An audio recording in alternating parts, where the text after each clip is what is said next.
Hello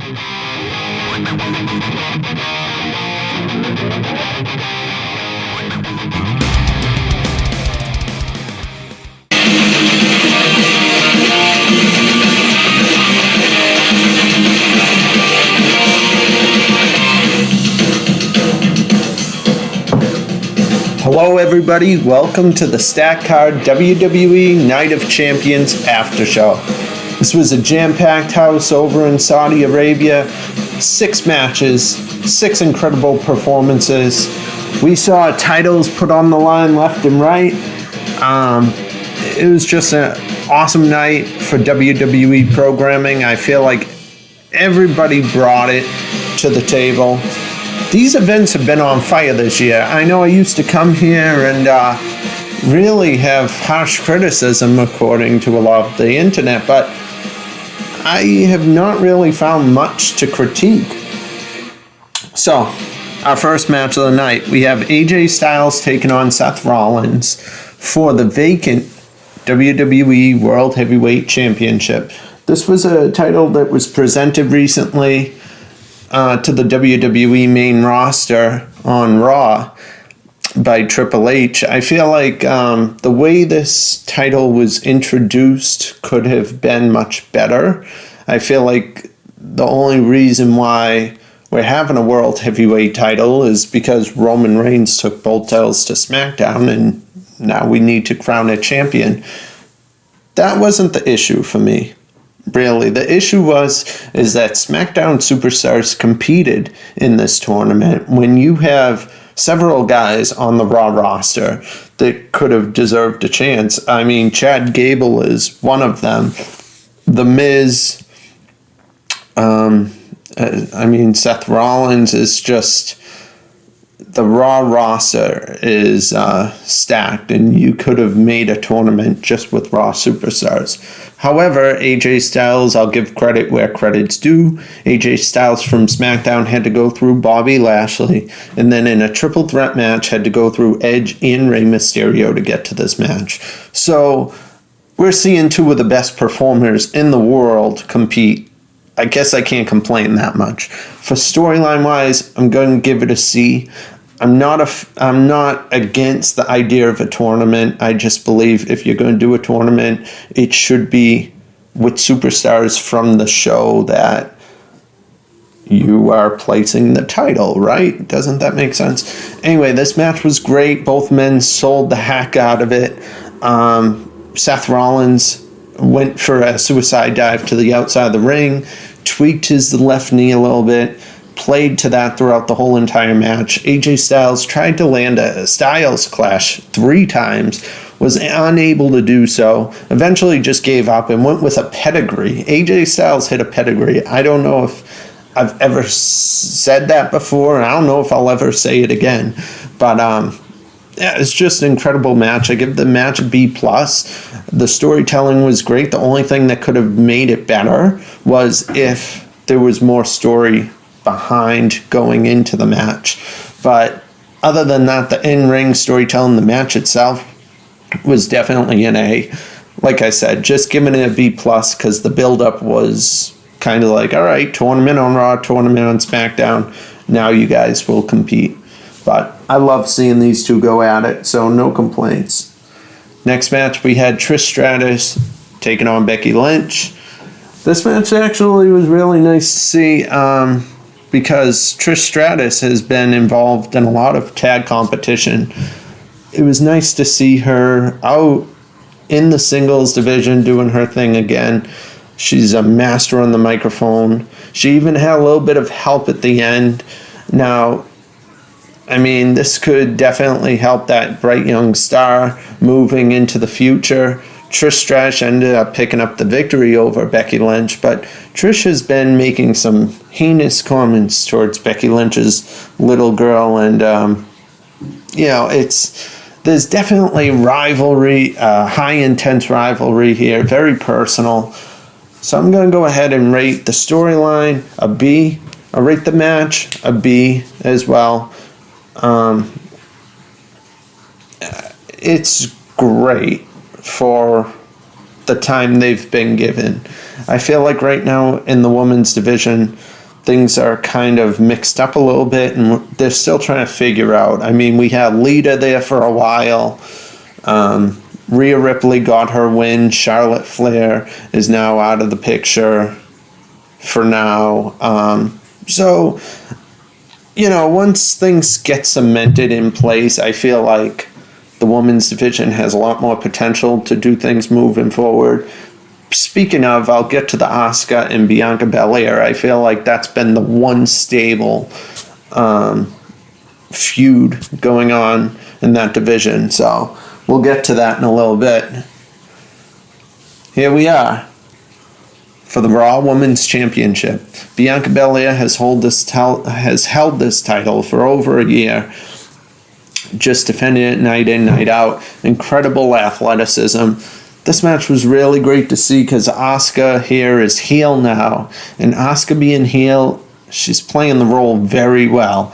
She's gone for that mist over the past few weeks. All these backstabbing attacks finally came head to head in this one-on-one match. I don't believe this match was as good as the WrestleMania one. However, it was very good. Asuka ended up picking up the victory. I give the match a B. I give the story a B-. You know, at the end, Asuka got the mist. Bianca Belair ducked it, dodged out of the way.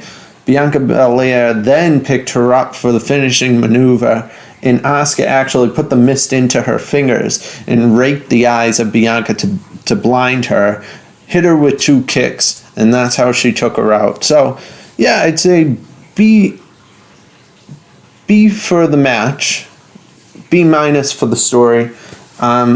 This is just the start of the heel versus the face in this rivalry. So now we could do a million other combinations going forward. This feud could get a lot more personal now that it's heel versus face, as opposed to the past where it was face versus face. This match, I don't know if it's because I haven't paid attention much. I didn't even know this was supposed to take place. But Rhea Ripley, arguably one of the best things in WWE programming right now. She's defending her SmackDown Women's title up against Natalya, who is a seasoned veteran. I expected a little bit more from the match. I give the match a C. I know there was not much to the match, but sometimes you don't need much. This was a squash match, which means Rhea Ripley took her route and there was very little offense or defense from Natalya. The match did its job, but if you're rating from a wrestling standpoint and a storytelling standpoint, it's a C. It was not exciting. It was very underwhelming. And it's a championship match. You would expect a little bit more. The story going into it, I'd give it F because there was no story. The story of the match, yes, a C because Rhea Ripley looked dominant, and that if that is what they're going with moving forward, to book her as one of the strongest, kind of like Brock Lesnar was a few years ago. If that is the plan, to book her as the face of the women's division and the unbeatable, the untouchable, then bravo. It was a very, very well job done. Next, we saw Brock Lesnar take on Cody Rhodes, part 2. This match I actually liked more than the first battle. I'm going to give the match a B+. I'm going to give the feud a B+ also. I think, Cody fought till the end. I think the only thing going on that kept it from being an A was how Brock broke Cody's arm last week on Raw, and now Cody got cleared to compete. I know you're going to say you're looking too much into it, but no, for real, like we all want to look at the product as we did at one point, and we all want to look at it as, oh my god, I can't believe that happened. So I'm looking at it from that standpoint, and Brock Lesnar broke Cody Rhodes' arm. and Cody Rhodes was cleared to compete? That makes no sense to me. So that was the only thing I was unfavorable with this match. However, I remember The Undertaker did the same exact thing to Brock Lesnar. Brock Lesnar attacked the arm of The Undertaker back in 2003, I believe it was. Undertaker used that titanium cast as a weapon during the match. Cody Rhodes, shades of The Undertaker, used his cast as a weapon in this match, and it actually made for a better match. I just wish he broke his arm maybe a month ago, or maybe he dislocated it, or he sprained it, or maybe they didn't need to phrase it as he broke his arm, or maybe they could have given a month in between that action in the match, because I just feel like, 6 days is not enough recovery, especially for a broken arm. But the cast came into play in the match and made the match even better. Cody fought till the end. He hit 2 crossroads, went for a third one. Brock Lesnar countered it. Brock Lesnar kept putting Cody Rhodes in the Kimura lock. And you got to think, if someone's got a broken arm that happened 5-6 days ago, and now he's in a Kimura lock by the face of WWE for the past 8 years, you got to think, well, Brock Lesnar is a beast. He's going to rip his arm off.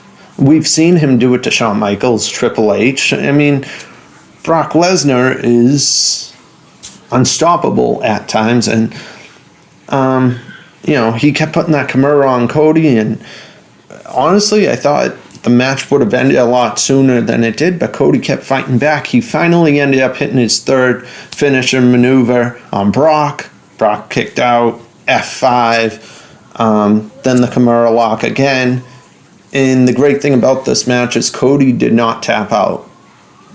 Cody passed out in the Kimura lock. He passed out from the amount of pain he was suffering. So now it's a tie. Brock Lesnar pretty much won this match. Cody Rhodes won the last match. So now we have a tie. We have 1-1.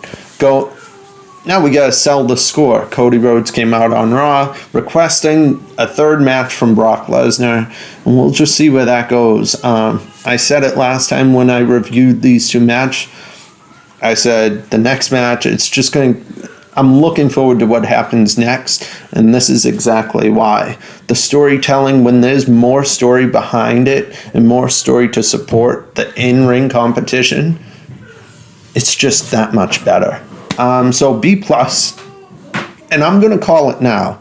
I bet on the next show, when I talk about the third meeting between these two, I'm going to say A. I don't know. Let's see. But I'm pretty sure. Now we got the main event in the evening. We had Roman Reigns and Solo Sikoa taking on Sami Zayn and Kevin Owens. This is for the Undisputed Tag Team Championship. Now, as you remember, Zayn and Owens took those belts from the Usos at WrestleMania. And Roman Reigns has kind of looked down on the Usos ever since, saying, well, hey, if you can't get the job done, me and Solo will. That didn't happen. So what ended up happening was the Usos did get involved in the match. Their intention was to help Roman Reigns and Solo Sikoa. Instead, they super kicked Solo Sikoa. Roman Reigns got upset, started shoving the Usos. And it's like, you just watch it crumble. The storyline, I'm going to give an A-, just because I wanted to see the physical piece between the Bloodline happen maybe in a month. I think we just saw Sami Zayn depart from the Bloodline, so maybe we need a little bit more time before one of the members of the Bloodlines says, okay, that's it, I'm out, and we see them go at it. I think they could have done a little bit more of a slow build, so just for that I give an A-, but Jimmy Uso got sick of Roman Reigns pushing him and his brother around, finally hit Roman Reigns with a super kick, then he hit him with another super kick too. So, and he told Jay, I'm doing what you should have done a long time ago. The match itself was an A. Again, when you have the story to back it up, the match is that much better. So story A-, match A. Sami Zayn, Kevin Owens retain their title thanks to the Usos. Who would have thought? Because Roman Reigns ended up sparing the referee. Ref was out of action. The Usos got involved. All this took place. But now we get to look forward to what happens next. Is Roman Reigns going to apologize for how he treated his cousins and say, hey man, like, sorry for what I did to you guys? Or is he going to be even more aggressive? And this is going to create a feud between Roman and the Usos. My hope is that Jimmy sticks to what he did the other night. He goes against Roman Reigns. This leads to a feud between the two. Jay, he was always that man who was sticking by Roman through everything. He stuck through Roman even with the Sami Zayn when Roman went after his friend. He stuck by Roman Reigns. I hope he sticks by him in this situation too, even with Jimmy. I hope he plays that mid person who refuses to go against the tribal chief, and Jimmy's like, come on man, help me out. Jay keeps refusing. Eventually tension boils up between Jimmy and Jay, and I don't want them to break up as a tag team. In the end, it's all going to come full circle. But I want Jay to say, I can't do it. I'm sorry, Jimmy, I can't do it. I can't go after the tribal chief. So then, months down the road, maybe 6 months, we're at a big event, maybe Survivor Series, maybe even WrestleMania if we can make it that long. Jay, this feud all comes to a head in January. And we got January, February, March leading up till WrestleMania with Jay and Roman feuding. And Jay said, man, you made me turn on my friend. You made me turn on my brother. You took everything I have and now it's just me. Then Jay will get his moment versus Roman Reigns at the next WrestleMania, beat Reigns for the titles. At the end, Jimmy will come out and the two will reunite. But we'll see what happens, honestly. That's all I got for the matches. Those were all 6 matches. Thank y'all for tuning into the Stat Card. Next event will be Money in the Bank coming to you this upcoming month. We look forward to seeing y'all. As always, bye-bye.